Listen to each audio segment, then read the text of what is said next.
I don't like to just go in search of millionaires with white convertible Bentleys like David Hay and friends in high places like Duke McKenzie. No, I cover everybody. This week's special closing guest is the Croydon Bomber, a kid who has crammed a lot of excitement into most of his 19 fights. One night at the Elephant a few years back, he was part of a small hall classic.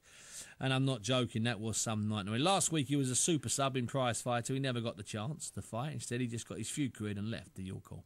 It's a delight to welcome to the show Chas Symonds. Chas, how are you?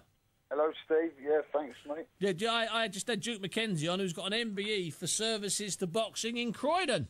Yeah, I know, mate. Yeah, brilliant, isn't it? Hey, that's not bad, yeah, is it? That's no. good. That's good for Croydon, and it's good for boxing, isn't it? Yeah, it's top, Steve. Yeah, it's top. Chas, before I talk about what you've been up to and what you're going to be up to, tell me about being a sub on Prize Fighter. What's it like waiting backstage to find out if you're going to get the chance to enter? Yeah, it's a bit nerve-wracking, Steve. You know, you're sitting there waiting for someone to get cut, but exciting at the same time. You know, you get an opportunity to go out there and put a show on, really, mate. You know, fresh legs after they've had a fight already, so you're going to be fresh. Yeah, because, you know, and also when the sub comes in, you walk straight into the extra bit of money, don't you? Yeah, that's right. We were warming up in the changing room and keeping an eye on it, watching it on telly, so we were ready, prepared, you know, ready just to go in there and do the job. Yeah, which makes all the sense. Well, now, Chas, your career's been a bit stop-start the last few years, but you're back on track now. You ready now? Is this, you know, you're still only a baby, really, in boxing terms, 28. What's the plan the next 6 months, 12 months? I've got big plans, Steve, to be honest with you. I've been boxing 18 years now. You know, I had a stop-and-start career, like you said. My mind weren't on the game. It weren't. I was more girls and going out, and my mind, I've been trainers to trainers, been away in Greece and that, and rest in peace. My mate died out there. He sent me home, George. He sent me home and said, sort your life out, Chas, go back fighting and, you know, do it seriously. And I've come back and I've just started training with Mickey Elliott. Yeah, Mickey. Yeah, I spoke to Mickey earlier. And trained by Ian Burbridge, which is going brilliant. He helps out Lenny Dawes and a few others. Yeah, so I've seen it, Ian with Lenny. I'm training every day, Steve. You know, I'm ready. I want a little title, hopefully, like this side or after Christmas. And, you know, I'm light welterweight. I've been fighting at light middleweight, Steve. Yeah. Well, in all fairness, Chas, one of the things with you, you know, when you went on that unbeaten run before you lost in that classic against, and it was a classic against Ross Minter. I was there that night as well. That was at the Elephant Leisure Centre as opposed to. And in all fairness, you did just fight with heart and guts, and you had the fan following. Can you get that fan base back up? I'm trying to, Steve. I'm trying to get him back. I've been good. My last fight at York Hall, I had 100 odd come there. That's not bad.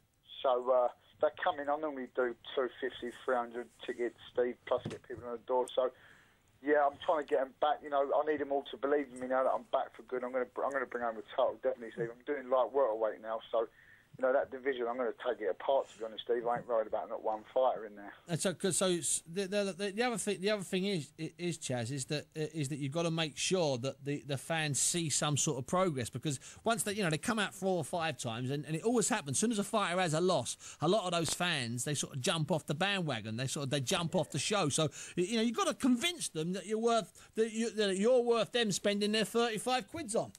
Yeah, my fans always know I'm an entertaining fighter, I always have been. But now, not being funny, Steve, I've got to look at myself. I've started boxing well now. Yeah.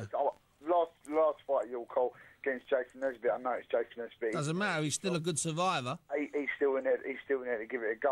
I outboxed him. He was eating me jabs for fun. I was in and out, moving like a lot of people said to me, I've never seen you box like Chas that. boxing? What's going on? What's happening? I can box, I can fight. And at light welterweight, I think I'm dangerous at that weight, Steve, to be honest. I would imagine you're fairly heavy-handed at light welter, to be honest. And you're doing that comfortably? Well, not comfortably, you can do it. Prize fighter, comfortably, without struggling at 10-7, just eating right, and that was training every day. And I had to be 10-9, I was 10-7, one of the lightest, do you know what I mean? So, well, I tell you what, Chas, we'll monitor the way you go, and we'll get you back on sort of September, October or something, OK? Lovely, Steve. Thanks very much. God bless. Thanks for having me on the show. No, it's my pleasure, Chas. I bumped into Chas last week when I was over at Prize Fighter welterweights, which was a lot of fun last week. And I was in one of my cafes. I was in one of my cafes, sitting down having something to eat, and he came over and said, "Bunsen, get me on your show." And I said, "I will. I'll get you on next week." And I know he didn't believe me, so I did.